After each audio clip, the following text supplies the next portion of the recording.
Welcome to Reform Thinking. I want you to just try to imagine signing a contract for a new house. Okay. Like you were sitting at a bank, the terms look pretty standard at first glance, right? Right. But then as you are reading the fine print, you notice this absolutely terrifying clause. The contract states that if you miss a single payment, your credit score won't drop. Wait, really? Yeah. Instead, the crops in your backyard garden will immediately wither and die.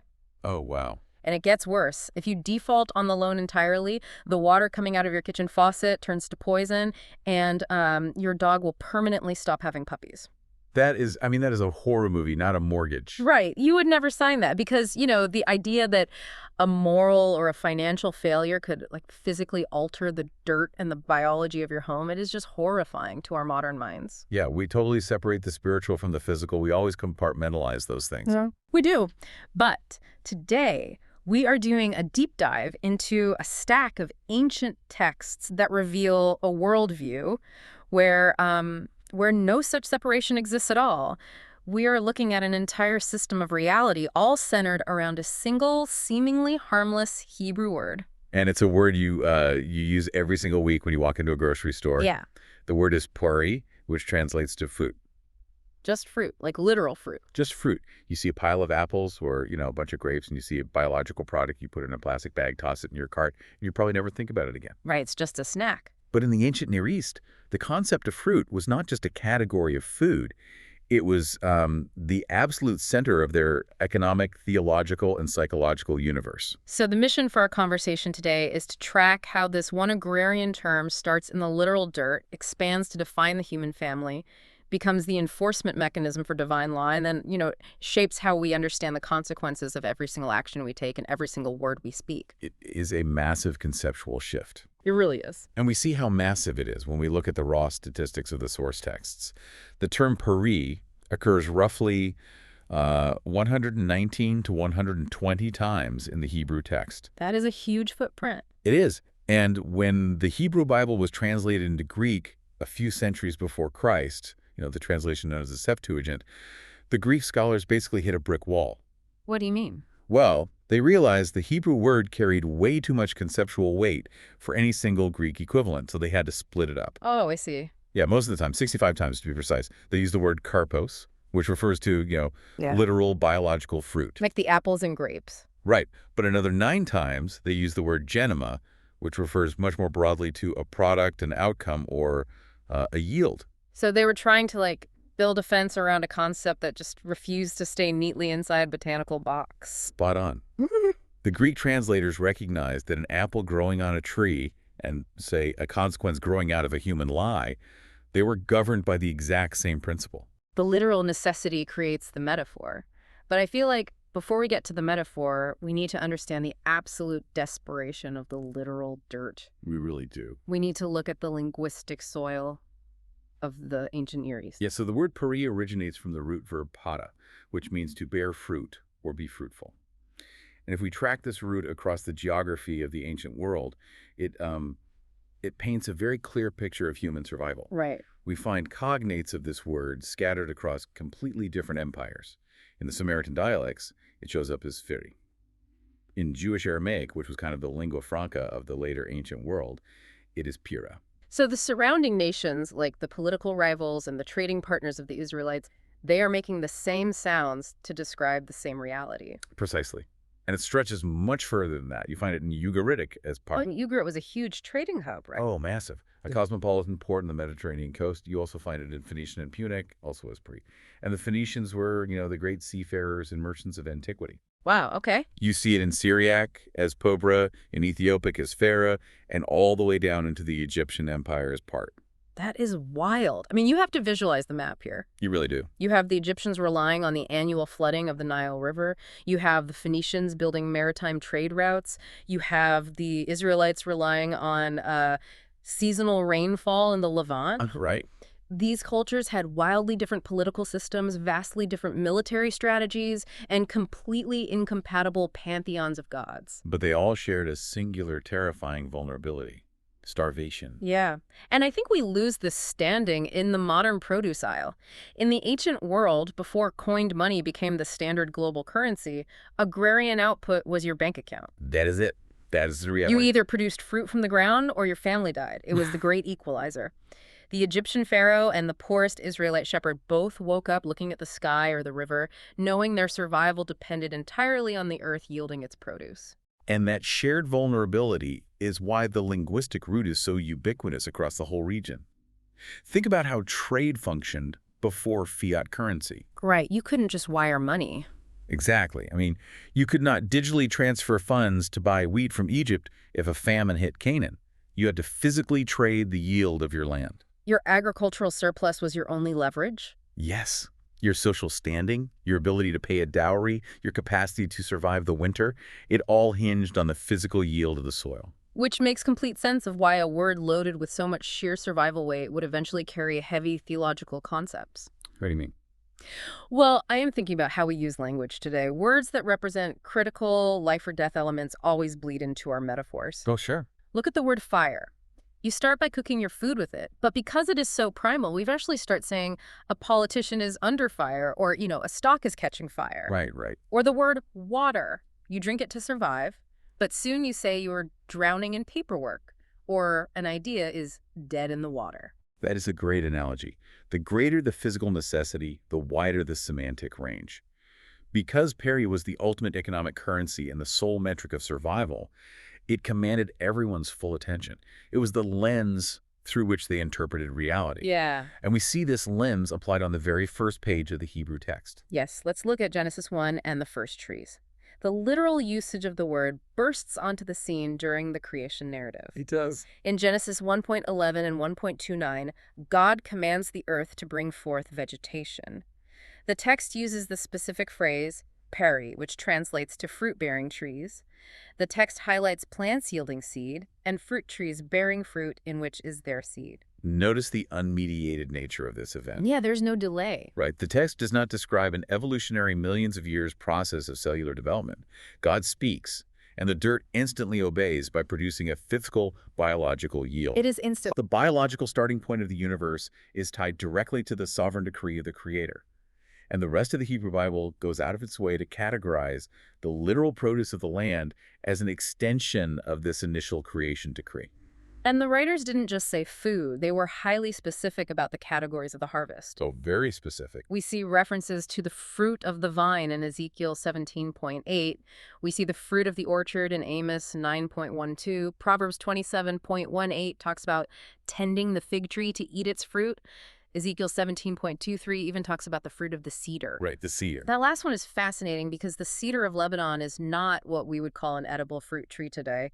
You don't need a pine cone. That is a brilliant observation. The ancient mindset did not restrict the concept of fruit to just sweet, edible produce. Oh, really? Yeah, the cedar produced cones and massive, highly valuable timber.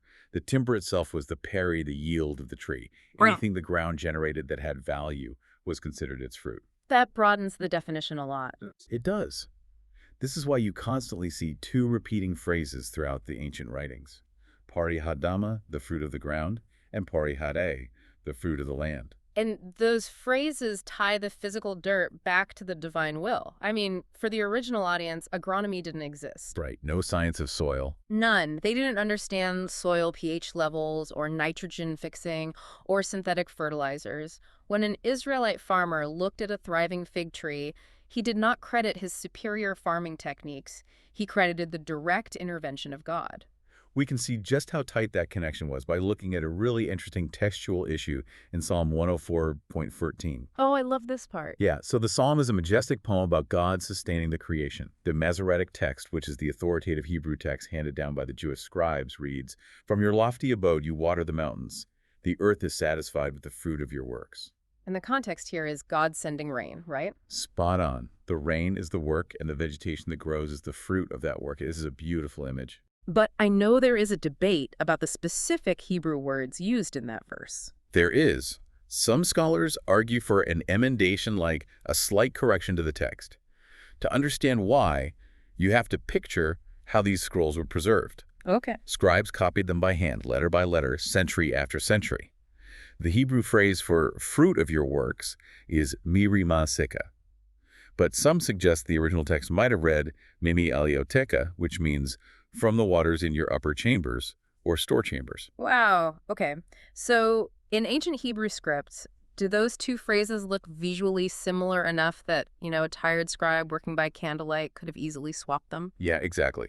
A scribe might have misread the letters and substituted a familiar phrase about fruit for a less common phrase about upper chambers. That makes total sense. But here is the critical takeaway. Regardless of whether we read fruit of your works or waters from your store chambers, the underlying theology is identical. How so? The ancient Israelite believed the sky was a literal vault, and God opened the doors of his storehouses to let the water fall. The physical harvest on the ground was viewed as the direct, unmediated result of God's action in the heavens. I want to pause on that because it requires a complete rewiring of how we view the world. It really does. We buy apples in January that were shipped across the ocean, and we just assume the supply chain worked. We trust the logistics. Right, we trust the trucks and the cargo ships. Yeah. But the ancient Israelite trusted providence. When the psalmist talks about a fruitful land in Psalm 107.34, it is not a meteorological observation. It is a theological statement. Spot on. A fruitful land means God is pleased and actively sustaining the people. A barren land means God has closed the vault. And that concept of biological production being entirely dependent on God's sovereign will, it doesn't stay confined to the orchard. Where does it go? The ancient mind took the exact same framework and applied it to the human family. The logic is totally seamless. If God controls the soil, he controls the womb. Which brings us to the second major category of our discussion, the womb as an orchard. This shifts the stakes from the dinner table to the future of the human race. We see the phrases pori bon, the fruit of the womb, and pori bona, the fruit of the cattle. The terminology of the agricultural harvest is mapped directly onto human and animal reproduction. A woman's body is viewed conceptually like a field. And Genesis 30 provides a heartbreaking and theologically massive example of this. It does. Rachel is desperate because she cannot have children. She is watching her sister Leah produce sons for Jacob, and Rachel is just empty. She screams at Jacob, "Give me children or I shall die." And Jacob gets furious with her. He does. He says, "Am I in the place of God who has withheld from you the fruit of the womb?" Jacob's response strips away any illusion of human control. He explicitly acknowledges that the peri bon is entirely under the jurisdiction of God. He cannot force the ground to yield grain, and he cannot force a womb to yield a child. Psalm 127.3 takes this theology even further. It says, "Behold, children are a heritage from the Lord, the fruit of the womb a reward." And the text uses the Hebrew word ekar for reward. The use of shekar is really critical here. It defines offspring, not as a biological inevitability or a right of nature, but as a specific grant of favor. A grant of favor. Yeah, it is a payment or a compensation decreed by the master of the estate. Mm-hmm. If we view this through the lens of absolute divine sovereignty, children are a physical manifestation of God's grace toward a family. I'm trying to put myself in the shoes of an ancient Israelite reading that text. If children are a direct sovereign reward from God, how completely devastating was barrenness? Oh, it was crushing. Because in our modern context, infertility is a terrible medical struggle and a source of deep grief. But we view it primarily as a biological issue. Right. But in the ancient Near East, barrenness was an existential crisis on multiple fronts. Yeah. Economically, as we discussed, your children were your labor force and your old age pension. So without them, you would likely starve when you grew old. Yeah. Socially, your name would be blotted out from the records of your tribe. You would basically cease to exist in the memory of your people. But theologically, and this is the heaviest burden, barrenness was often internalized as a sign of divine disfavor. Because if the fruit of the womb is a reward, a barren womb feels like a closed heaven. It feels like God is looking at your specific field and actively choosing not to send rain. Yes. The cultural weight was immense. And we have to contrast the Israelite response to this with the response of their Canaanite neighbors. Okay, let's look at that contrast. The Canaanites looked at barren fields and barren wombs, and they turned to fertility cults. They worshiped Baal, the storm god, and Asherah, a mother goddess. Right. They engaged in sympathetic magic and temple prostitution, believing that by simulating reproduction on earth, they could manipulate the gods into sending rain and fertility. They thought the gods were bound by the mechanics of nature. So they thought they could bribe the system. Yes. But the Israelite theology, grounded in the absolute sovereignty of Yahweh, rejected this entirely. God cannot be manipulated, bribed, or forced by human rituals. He is not a slot machine. Right. He opens and closes the womb by his own free will. The Israelite had to cast themselves entirely on the mercy of the Creator. And this concept of the fruit of the womb is not always a positive, heartwarming idea of babies and blessings. The prophets could weaponize this language to describe terrifying judgments. Isaiah 14.29 is a prime example of this darker usage. What happens there? The prophet is delivering an oracle against Philistia. He tells them not to rejoice that the king who struck them is dead, because something worse is coming. The text says, "From the serpent's fruit will come forth an adder, and its fruit will be a flying, fiery serpent." That is nightmare fuel, a flying, fiery serpent. It is an intense image. But look at the agricultural mechanics in the verse. A root produces an adder, and the adder yields fruit. The fruit of the womb here is a weapon of mass destruction against a nation. It demonstrates the terrifying flexibility of the word Peri. Fruit is simply the inevitable biological output of whatever planted the seed. The nature of the seed determines the nature of the harvest. Exactly. If God blesses a faithful family, the fruit of the womb is a child who carries on the covenant. If a poisonous, wicked nation reproduces, the fruit of their womb is a flying, fiery serpent of judgment. The cause and effect mechanism is neutral. It simply magnifies whatever is in the soil. This direct link between divine favor, physical output, and the nature of the seed leads us right into the central nervous system of ancient Israel's relationship with God. The covenant. Yes, we have to look at the covenantal economy of blessings and curses outlined in the book of Deuteronomy. The book of Deuteronomy presents a formal, structured treaty between the sovereign God, the suzerain, and his people, the vassals. This is not a casual relationship. No, it is a legally binding framework that dictates the terms of reality, and the entire enforcement mechanism of this treaty is based on the concept of Peri. Deuteronomy 7.12 and 13 lay out the positive side of the treaty. Moses tells the people that if they listen to these rules and keep them, the Lord will keep his covenant. And look at the specifics of what he promises. The text says, "He will love you, bless you, and multiply you. He will also bless the fruit of your womb and the fruit of your ground, your grain and your wine and your oil, the increase of your herds and the young of your flock." It is exhaustive. The sheer exhaustive physical nature of this promise is astounding. God is putting the entire ecosystem on the table as collateral. It is a totalizing claim. Yeah. God is asserting absolute jurisdiction over the biological processes of humans, animals, and plants.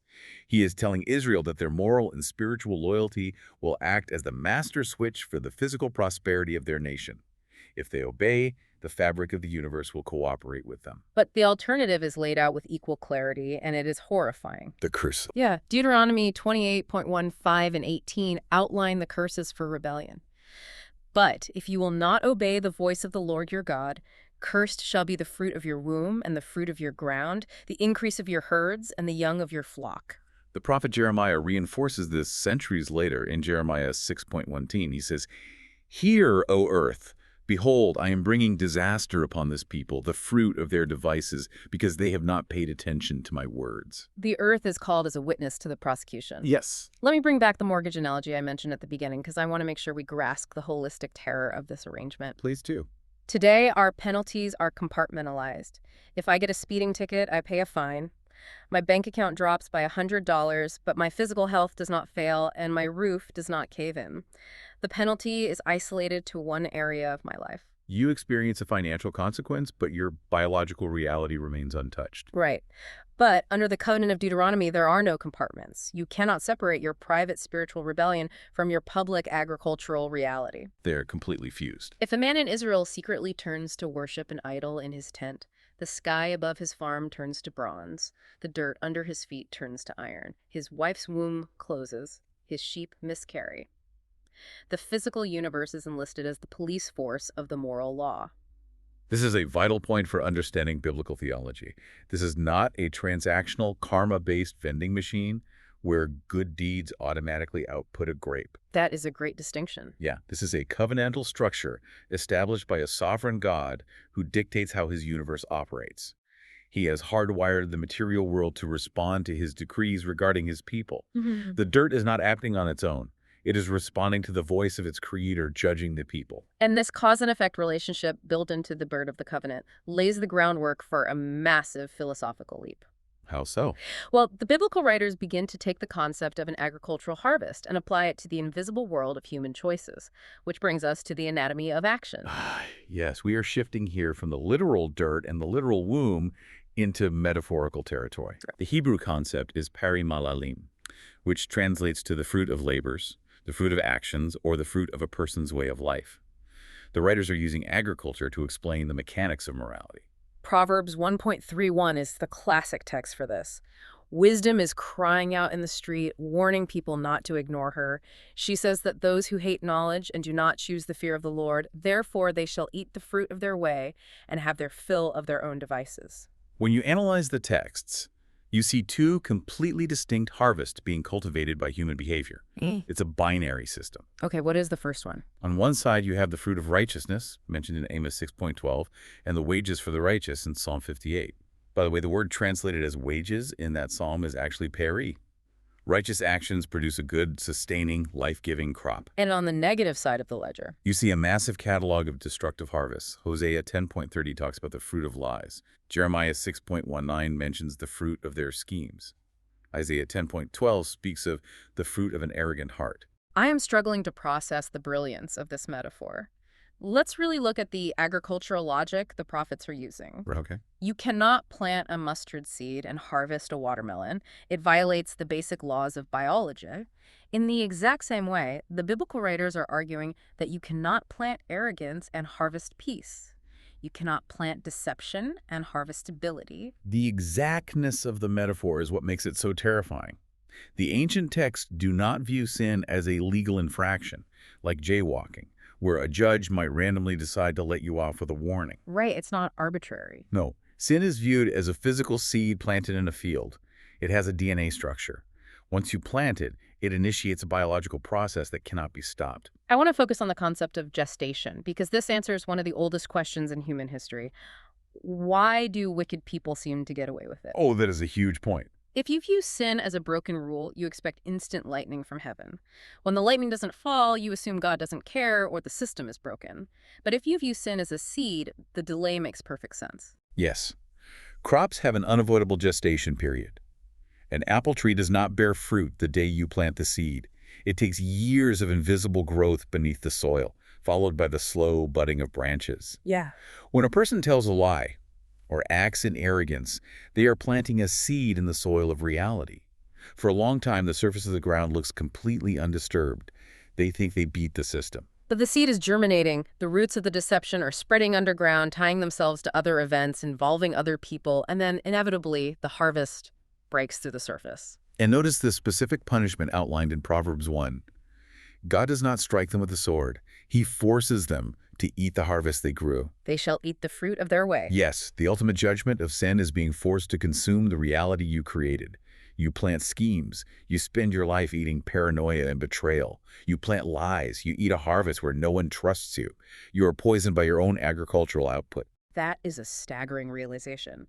But the texts do not leave us entirely without hope. There is a bizarre and beautiful phrase in Isaiah 27.9 that shows how God interrupts this cycle of destructive agriculture. Isaiah 27.9 is one of the most significant texts in this study. Set the stage for us. The prophet is speaking about the atonement and the purging of Jacob's guilt. He says, "By this, then, will the guilt of Jacob be atoned for, and this will be the full fruit of the removal of his sin." Wait, the fruit of the removal of his sin, how does the absence of something produce a fruit? It requires a massive paradigm shift. We just discussed how sin produces an active crop of destruction. But here, the prophet states that the sovereign eradication of guilt, the act of atonement itself, produces its own distinct harvest. Okay. Atonement is not just a neutral erasure of a debt, leaving the field bare. The act of God removing the sin acts as a new seed. It plants an entirely new orchard. Oh, wow. The sovereign grace of God yields a new ecosystem of peace, restoration, and righteousness. God plows into the harvest of lies and plants a harvest of justification. So our moral actions are seeds. God's restorative actions are seeds. Whether we are rebelling or being redeemed, the framework of reality remains agricultural. Yes. But I want to narrow our focus even further. These seeds are not just the big, dramatic actions of our lives. The texts point out that some of the most potent fruit comes from the invisible, everyday habits of our bodies. Let's look at the final category, the fruit of the hands. and the fruit of the lips. Right. We see the phrases perikap or period, which mean the fruit of the hands, and peripe, the fruit of the mouth. The biblical writers are taking the mechanics of the orchard and applying them to economics and rhetoric. Let's start with the economics. I'm fascinated by Proverbs 31. This is the famous sweeping poem about the excellent wife. A classic text. Proverbs 31.16 says, "She considers a field and buys it. With the fruit of her hands she plants a vineyard." And the chapter concludes in verse 31 by saying, "Give her of the fruit of her hands, and let her works praise her in the gates." The translation of this phrase points directly to commercial profit. Yes. The language of agriculture maps perfectly onto the language of commerce. Notice the dignity and massive economic agency given to this woman. It's huge. In an ancient world that was deeply patriarchal, this text describes a woman operating as a merchant, a real estate investor, and a manufacturer. And her labor, her late-night planning, her trading in the marketplace, it is all viewed as a harvest. So her profit is a harvest. Yeah, the money she earns, the physical silver and gold she brings home, is the peri of her hands. Physical labor produces a physical harvest of wealth. Her hands are the soil, her effort is the seed, and her profit is the fruit. That makes logical sense to us. We understand working hard to get a paycheck. Sure. But the Hebrew texts take this one step further, into territory that feels almost mystical. What about the mouth? Proverbs has a lot to say about the peripe, the fruit of the mouth. Proverbs 12.14 says, "From the fruit of his mouth a man is satisfied with good." Proverbs 13.2 repeats the idea. From the fruit of his mouth a man eats what is good. I read those texts and my modern skepticism flares up. Why is that? I think, okay, this is just a poetic way of saying it is nice to say nice things. We have a phrase in our culture, talk is cheap. We view words as invisible vibrations in the air. They disappear the moment we say them. We categorize actions as real and words as noise. But the Hebrew mind completely rejects the idea that talk is cheap. Proverbs 18.20 and 21 are the definitive statements on this. Let's hear them. Verse 20 says, "From the fruit of a man's mouth his stomach is satisfied. He is satisfied by the yield of his lips." And verse 21 delivers the crushing blow. "Death and life are in the power of the tongue, and those who love it will eat its fruits." Death and life are in the tongue. The text assigns immense physical, life-altering consequence to invisible breath. It really does. I want to pull this into the reality of a normal Tuesday morning. Think about the words you spoke to your spouse before leaving the house. Think about the email you fired off to a frustrating coworker. Think about the passing comment you made about someone's appearance. To you, it was just breath. It was over in 3 seconds. Yeah. But to the ancient Hebrew mind, you just knelt down and planted a physical seed in the dirt of your living room, or your office, or your marriage. And the proverb guarantees that the seed will grow. Those who love it will eat its fruits. If you constantly plant seeds of criticism, sarcasm, and bitterness, you are growing a toxic orchard. Wow. And eventually you will have to sit down at the table and eat the isolation and anger that you cultivated. If you plant seeds of encouragement, truth, and grace, you grow an orchard of trust, and your stomach will be satisfied with the good yield of that relational harvest. It makes me physically anxious to think about my speech this way. Every time I open my mouth, I am either planting a vineyard or a briar patch. But why? Why does the biblical text assign so much creative force to human breath? I think if we tie this back to the very beginning of our discussion, the logic comes full circle. You're thinking of Genesis 1 again. Yes. Think back to the literal dirt. How did the literal biological fruit-bearing trees come into existence in the first place? God did not dig a hole with a shovel. No, God spoke. Let the earth strut vegetation. Exactly. I mean, the breath of God, the voice of the Creator, vibrated over the void and generated literal physical fruit. God's speech is the ultimate creative force. Now bring that theological reality down to human beings. Mhm. In Genesis 1.27, humans are made in the image of God. We are the imago Dei. We are designed to reflect the nature of the Creator. Right. Therefore, if the Creator speaks reality into existence, human beings, acting as his image bearers, possess a localized version of that capacity. When human beings speak, their words also bear tangible, real-world fruit. Our speech mimics the creative reality of God's speech. Obviously, we do not create literal matter out of nothing. I cannot say, let there be an apple and have an apple appear in my hand. Right, we are not God. But in the sociological, relational, and emotional realms, our words absolutely create realities out of nothing. We speak life or death into our environments. We construct realities for our children with the labels we give them. We build up or tear down our communities with our rhetoric. We are miniature creators, planting invisible seeds with our lungs, and then we have to live in the orchards we plant. planted. The Hebrew worldview is a masterclass in unified reality. There are no isolated incidents. None. The fruit you buy in the market to feed your family, the children playing in your yard, the money resting in your bank account, and the words coming out of your mouth, they're not separate categories of life. They are all governed by the exact same overarching law of Peri. They are all consequences of what has been planted. And all of it operates under the sovereign gaze of a God who dictates the harvest. Let me synthesize this massive theological framework for you, the listener, so you can see the full progression of what we have uncovered today. We started in the dirt with a simple, ordinary word, peri. We saw how it began as a literal apple, fig, or cedar cone in the ancient Near East. It was the absolute necessity for survival, an economic currency that crossed the borders of Egypt, Phoenicia, and Israel. It taught the ancient mind to look to the sky and depend entirely on the unmediated providence of God to open the storehouses of heaven. From the literal dirt, the concept expanded to the most intimate reality of human existence, the womb. We saw that the birth of children was not a biological accident or something that could be manipulated by pagan rituals. The fruit of the womb is a specific, intentional reward from a sovereign God who controls human life just as surely as he controls the rain. Then we watched the concept become the physical proof of covenant obedience. The book of Deuteronomy enlisted the entire material universe as a witness. The soil, the cattle, and the sky responded directly to the spiritual loyalty of the people, proving that you cannot separate the spiritual from the physical. And finally, Perea blossomed into the defining metaphor for every human action and spoken word. The prophets and the proverbs revealed that our deeds and our speech are not isolated events that disappear into history. They are seeds planted in the fabric of reality. They have a gestation period, and they will inevitably yield a crop that we will be forced to consume. It is an inescapable system of cause, effect, and divine sovereignty. Which brings us right back to the grocery store where we started. The next time you are standing in the produce aisle holding a Honeycrisp apple or a bunch of grapes, do not just see a snack. Let that physical object serve as a jarring signal of the invisible reality governing your existence. Which leaves us with a final thought for you to ponder on your own. If the ancient texts are correct, and your daily life is not a series of random, disconnected events, but rather an active, breathing farm, what invisible orchards are you planting right now with the words you speak and the decisions you make, and who will have to sit at the table and eat your harvest tomorrow?